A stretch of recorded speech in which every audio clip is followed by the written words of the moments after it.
Hello दोस्तों, कैसे हैं? आशा करते हैं आप सब ठीक होंगे। तो आज की कहानी है प्रेम एवं मित्रता। सुनिए, एक शिक्षाप्रद कहानी है दोस्तों। ये कहानी बहुत अच्छा है, तो ये कहानी अंत तक सुने।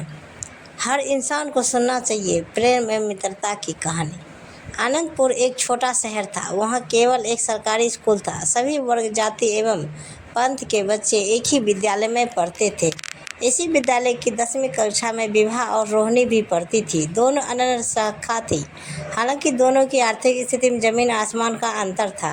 रोहिणी बड़े जमींदार की बेटी थी। वही विभा के पिता नहीं थे और उसकी माता स्कूल में ही शिक्षिका थी। आर्थिक स्थिति का अंतर कभी उनके जीवन में देखने को नहीं मिला। रोहिणी के घर वाले भी विभा को बहुत प्रेम करते। वही विभा के घर में भी रोहिणी को बहुत अपनापन मिलता। विभा का परिवार रोहिणी के परिवार से आर्थिक रूप से कमज़ोर था, परंतु प्रेम और अपनापन में कहीं कमी नहीं थी। प्रेम से परिवार बनता है। रोहिणी की माता नहीं थी। विभा की माता उसे बिल्कुल स्वमाता सा प्रेम मिलता था। रोहिणी और विभा दोनों को वो अपने हाथ से खाना खिलाती थी एवं पढ़ाती थी। रोहिणी को कभी देर भी हो जाए तो विभा के घर तो कोई फिक्र की बात नहीं थी। रोहिणी के पिता भी समझते थे इस बात को। रोहिणी के पिता भी विभा के लिए कपड़े, मिठाइयाँ लाते थे। वहीं त्योहारों एवं जन्मदिन पर पैसे भी देते थे। दोनों सहेलियों में भी बहुत प्रेम, एकता एवं समानता थी। दोनों का प्रिय मिष्ठान भी खीर थी। दोनों सहेलियों का जीवन साथ में आनंदपूर्ण चल रहा था। रोहिणी के चाचा लड़की दिव्या भी इन्हीं की सहपाठी थी। दिव्या इन दोनों पसंद नहीं करती थी। वह मन ही मन इनका बुरा ही चाहती थी।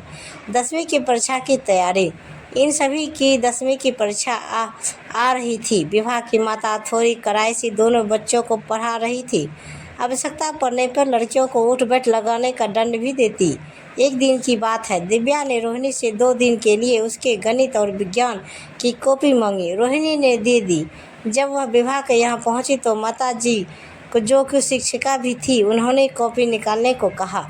रोहिणी ने सारी बात बता दी। विभा की माता ने रोहिणी से कहा, परीक्षा के समय कोई किसी को कॉपी किताब देता है भला, वह भी उसे जो तुमसे इच्छा करता हो। 2 दिन में मुझे कॉपी चाहिए, ना मिले तो आकर यहाँ से 100 बार उठ बैठ लगाना।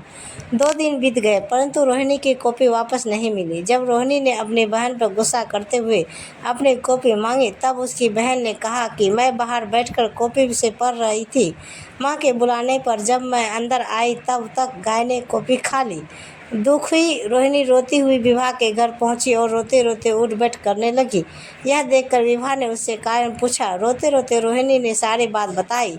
विभा ने उससे कहा, रो मत, मेरी कॉपी है ना, हम दोनों उसी से बारी बारी पढ़ लेंगे। विभा की माँ अंदर से दोनों की बातें सुन रही थी।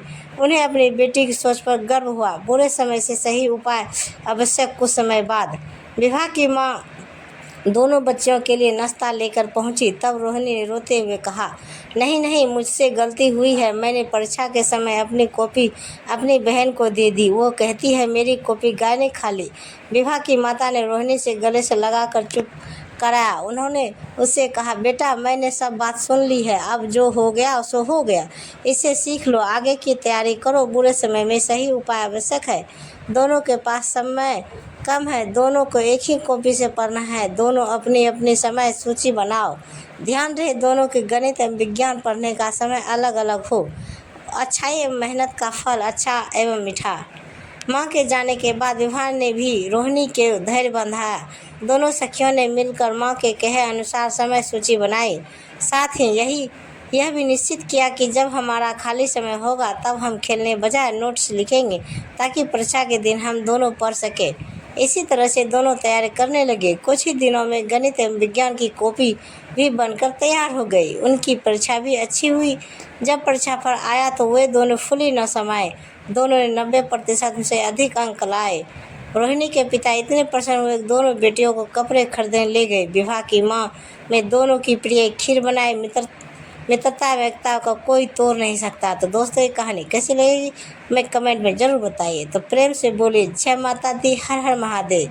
तो ये कहानी आप सबको दोस्तों कैसी लगी कमेंट बॉक्स में ज़रूर बताइएगा। और ऐसी कहानी सुनने के लिए हमारे चैनल को सब्सक्राइब ज़रूर करें। और कहानी सुनने के लिए धन्यवाद। तो दोस्तों, मिलते हैं अगले वीडियो के साथ। तब तक बाय बाय दोस्तों, जय हिंद।